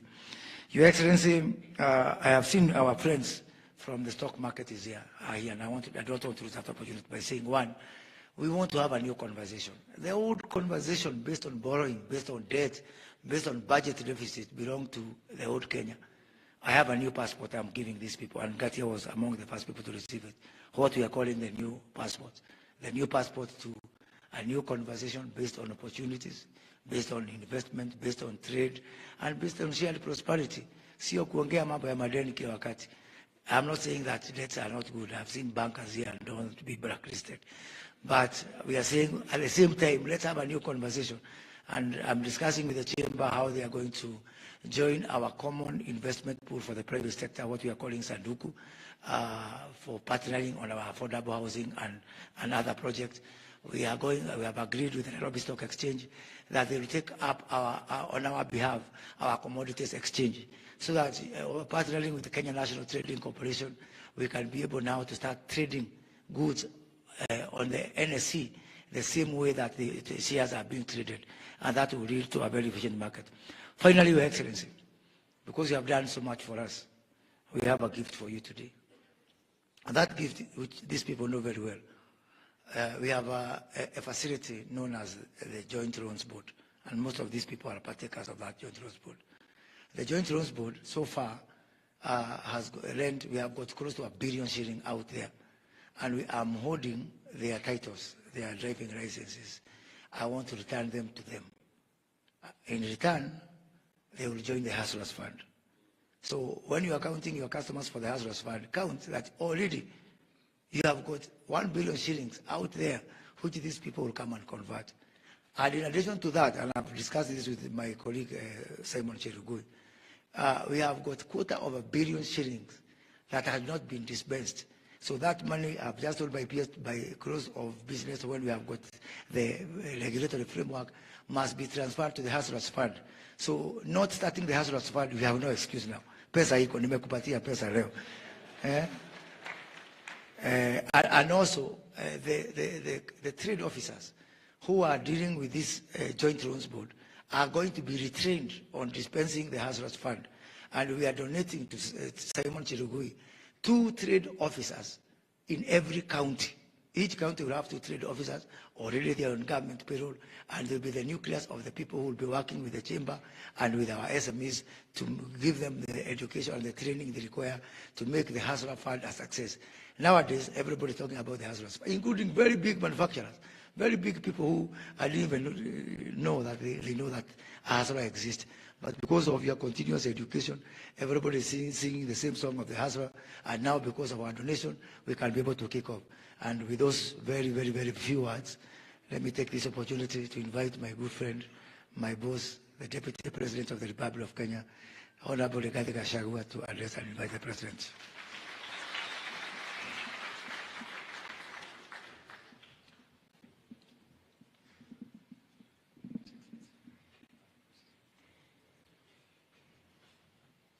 Thank you very much. Your Excellency, the President of the Republic of Kenya, Commander-in-Chief of our Defense Forces, Dr. William Ruto, CS Moses Kuria, the leadership of the National Chamber in Commerce. Ladies and gentlemen, good morning. I'm happy and delighted to be here to accompany my boss in a forum where his heart is. I had different engagements, but last night he asked me to accompany him here because he wants witnesses around him as we turn around the economy of this country. And Your Excellency, you have instructed those of us who serve under you that you want a complete turnaround of the work ethics in this great republic.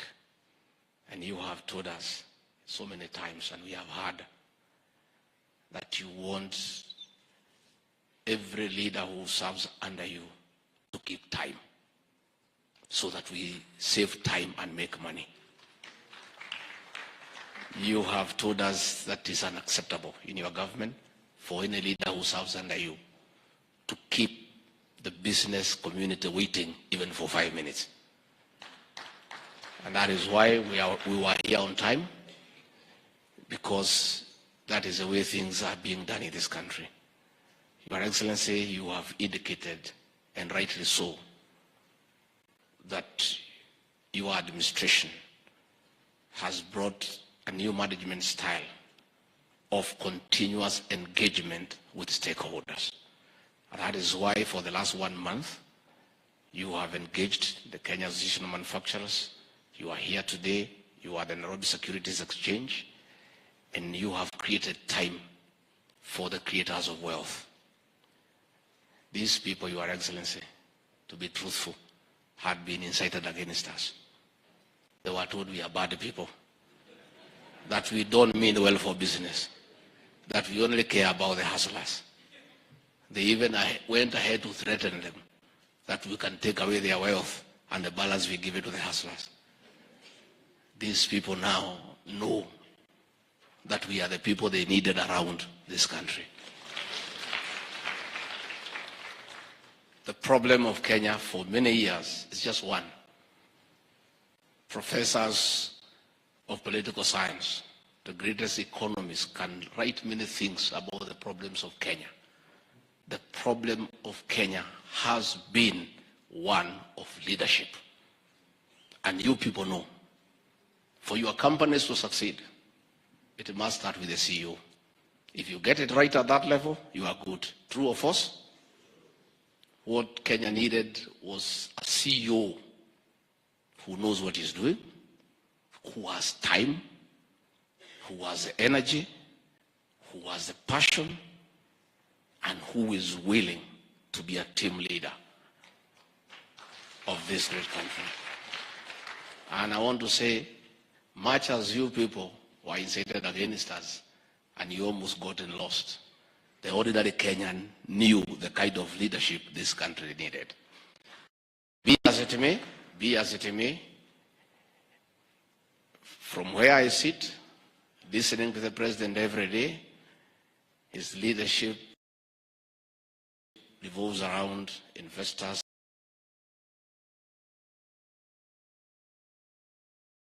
entrepreneurs, the business people, and creating the right environment for business to thrive and for creating wealth. Never again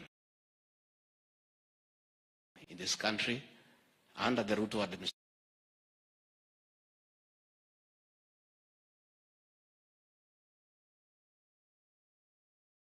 they were let loose all over the economy and almost brought this country to a halt. That will not happen again. Finally, Your Excellency, we are having a serious crisis because of the adverse effects of climate change. 4.3 million Kenyans are facing starvation. 2.5 million herds of cattle are dead. There is danger to wipe out our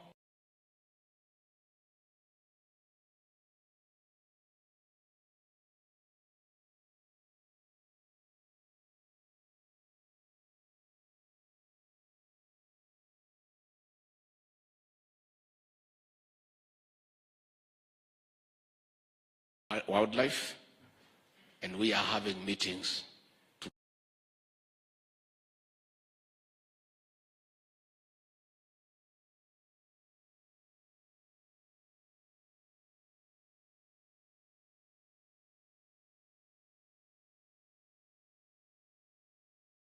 to appeal to you with a lot of humility. If you can afford 100,000, 1 million shillings, 2 million, 3 million, whatever you can, please, let's put the resources together so that we join our development partners, because charity begins at home. Even as we talk to the foreigners to assist us, we must have a local effort. So when that appeal comes, please give us whatever you can in terms of cash, in terms of food, through the Red Cross and other mechanisms that we shall create that are credible and transparent so that we save life. It will be unfortunate if we lost a single life of a Kenyan when you have some little money somewhere that you can be able to put to that use. And you business people, because of the President's commitment to turn around the economy and make business thrive, he gave you the best. Moses Kuria, make use of him. Make use of him. He has the energy, he has the passion, he has the drive. And this guy, Moses Kuria, was misunderstood. He had too much energy and nobody was using him. So he had to do other things to keep busy. The President has now deployed him appropriately and positively. So please make use of him. Finally, mimi sitaki niharibu hii mkutano, lakini mimi nauliza swali moja. Ama niwache nitaharibu? Niulize? Mtanijibu? Sasa nyinyi, surely, even if you believed that we are useless, the way you had been told, na hiyo uongo yote na vitina na propaganda, ati sisi tutaharibu biashara, tutapeleka mahasula nini nini, wale walikuwa namwambia, the alternative they were giving you, tuseme ukweli, hao wangeweza kuamuka mapema kuja kwa hii mkutano? Tuambiane ukweli. Surely, let's be truthful. So hata nyinyi mlituangusha. Because surely, the way the economy of this country is, you need somebody even with energy. Energy, leave alone other things. Energy to do the right thing and to make sure that we get moving. So another day, join the people of Kenya in making the right decision. With those very many remarks, it's now my privilege to present to you a great man whom we have given the responsibility to turn around the economy of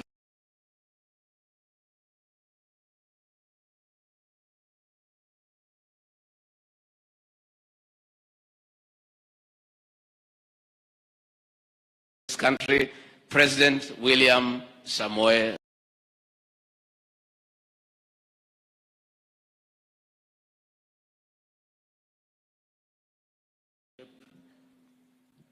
Ministers present, distinguished guests, ladies and gentlemen, this roundtable aims to shed more light, clear more pathways, and generate solutions that enable our business community engage more robustly in sustainable, incremental, and mutually beneficial exchange.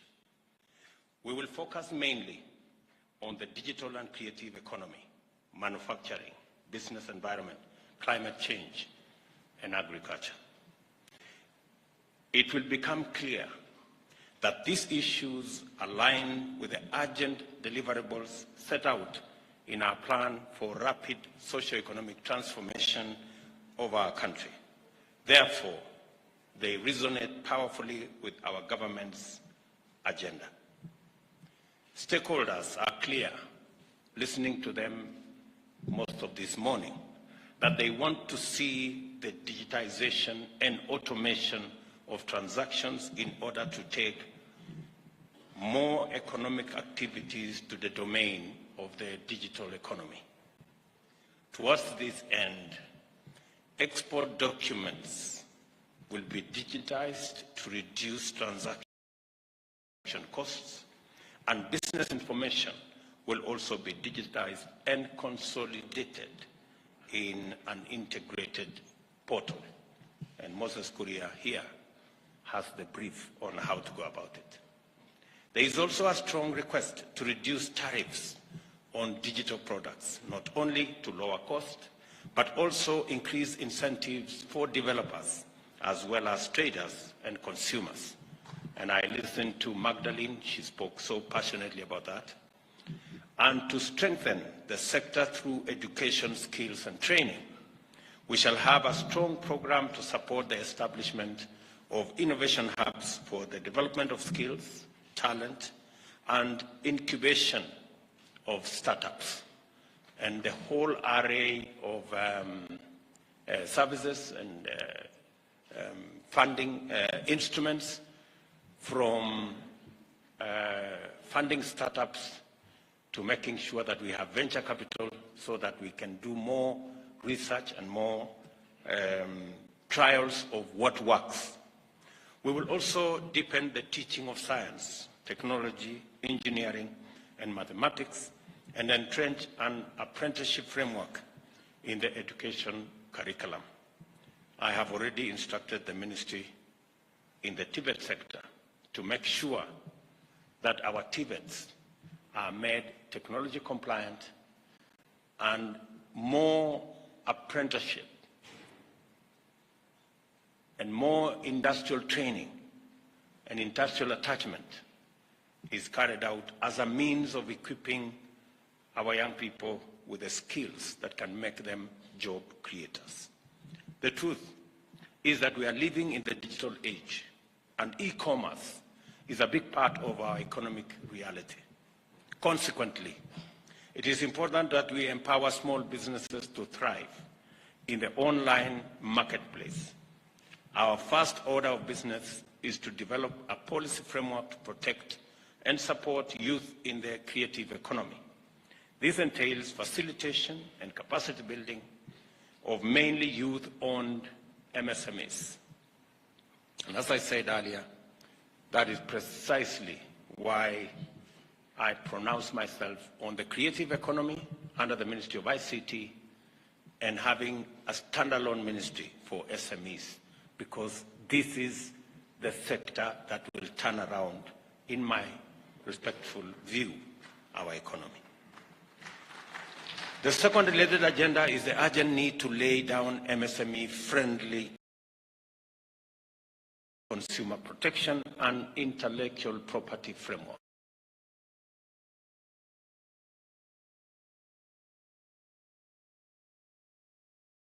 That we can modernize facilities which have been neglected or degraded into modern recreational centers, and where youth can train, can learn, practice, and generate incomes from showcasing their talent. As it pertains to manufacturing, MSMEs must be supported to participate in supply and value chains through establishment of processing plants and common shared facilities. The cost of production must also be lowered significantly through lower energy and input costs and a more supportive tax regime.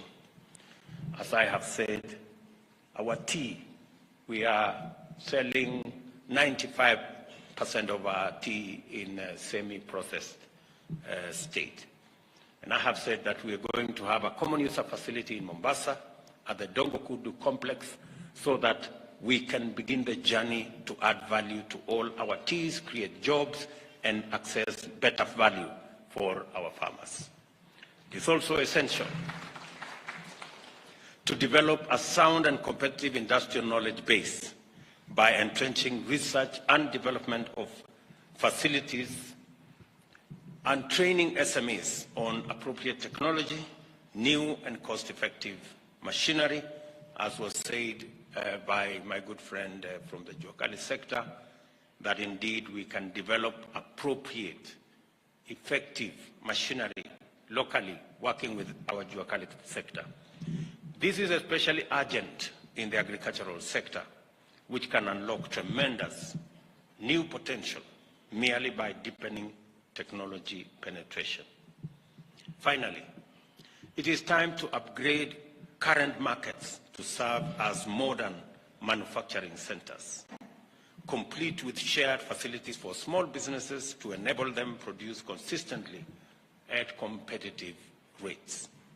And I have committed that we are going to modernize our markets countrywide, starting with 20 markets in the city of Nairobi, to be able to ensure that our business people have habitable, decent, healthy environment to carry out their business.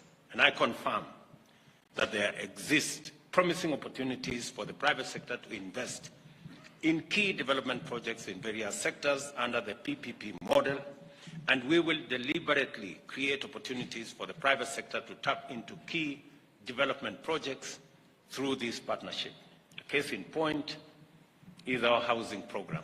We have said deliberately that 40% of all our investment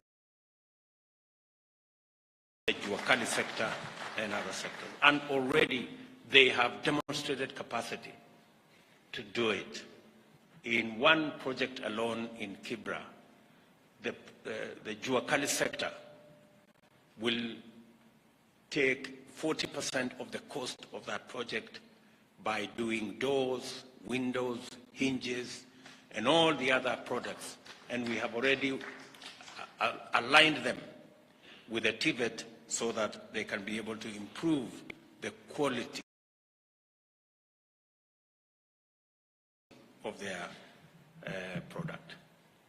Because all this is looking forward to, and it will be essential to assure all our stakeholders of consistency and integrity in the market, as was said ably by Patron here.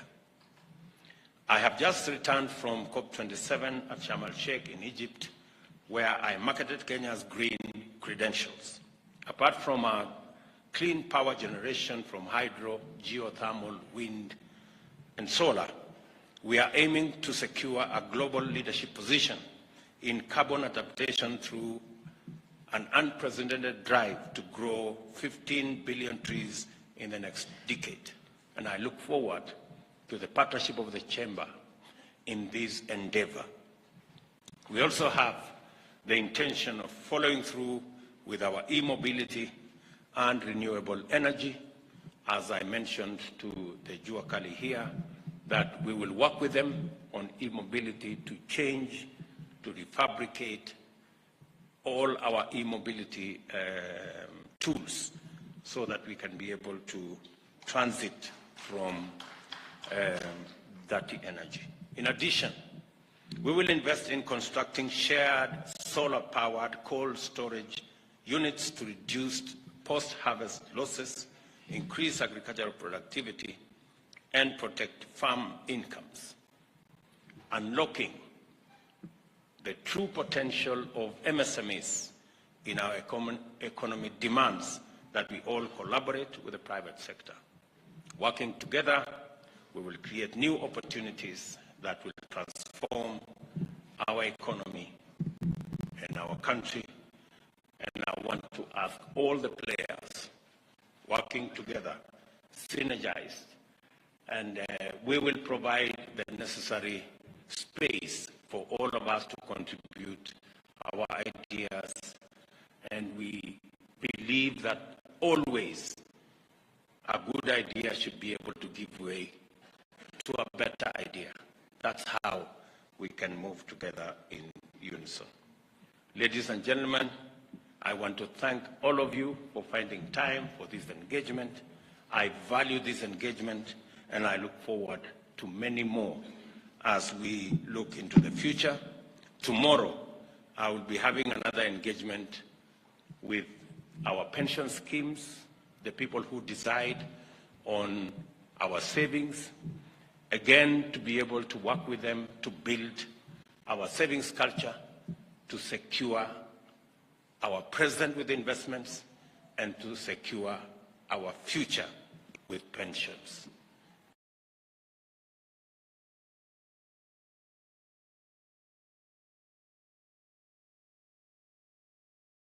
Again, I look forward, as Moses said,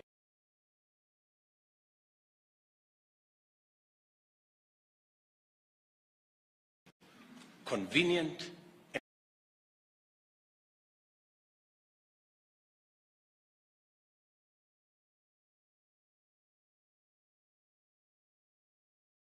easy for business, because